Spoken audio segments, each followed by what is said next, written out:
Taliban regime की बढ़ती आलमी सिफारती तन्हाई से अफगानिस्तान के लिए इमदादी फंड्स में रिकॉर्ड कमी हो गई है। नॉर्वेजियन रिफ्यूजी काउंसिल की रिपोर्ट के मुताबिक अफगानिस्तान के लिए इमदादी फंडिंग रिकॉर्ड कम सतह पर है और ज़रूरत के हर $6 में से सिर्फ $1 दस्याब है।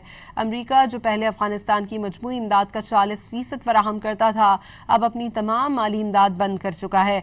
अफगानिस्तान पहली बार पनाहगज़ीन काउंसिल की शाया करदा दुनिया के नज़रअंदाज शुदा बहरानों की लिस्ट में शामिल हो गया।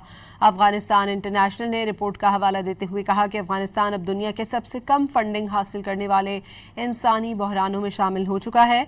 अफगान उमूर के जर्मन मुबस्सिर थॉमस रोटिक के मुताबिक जब तक तालिबान तमाम अफगानों के इंसानी हुकूक का अमली एहतराम साबित नहीं करते, उन्हें सफारती तौर पर तस्लीम नहीं किया जाना चाहिए।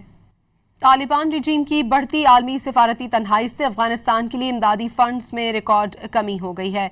नॉर्वेजियन रिफ्यूजी काउंसिल की रिपोर्ट के मुताबिक अफगानिस्तान के लिए इमदादी फंडिंग रिकॉर्ड कम सतह पर है और ज़रूरत के हर $6 में से सिर्फ $1 दस्याब है।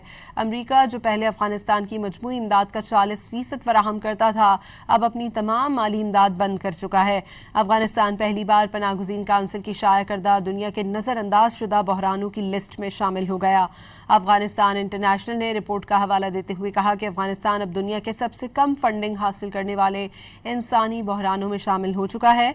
अफगान उमूर के जर्मन मुबस्सिर थॉमस रोटिक के मुताबिक जब तक तालिबान तमाम अफगानों के इंसानी हुकूक का अमली एहतराम साबित नहीं करते, उन्हें सफारती तौर पर तस्लीम नहीं किया जाना चाहिए।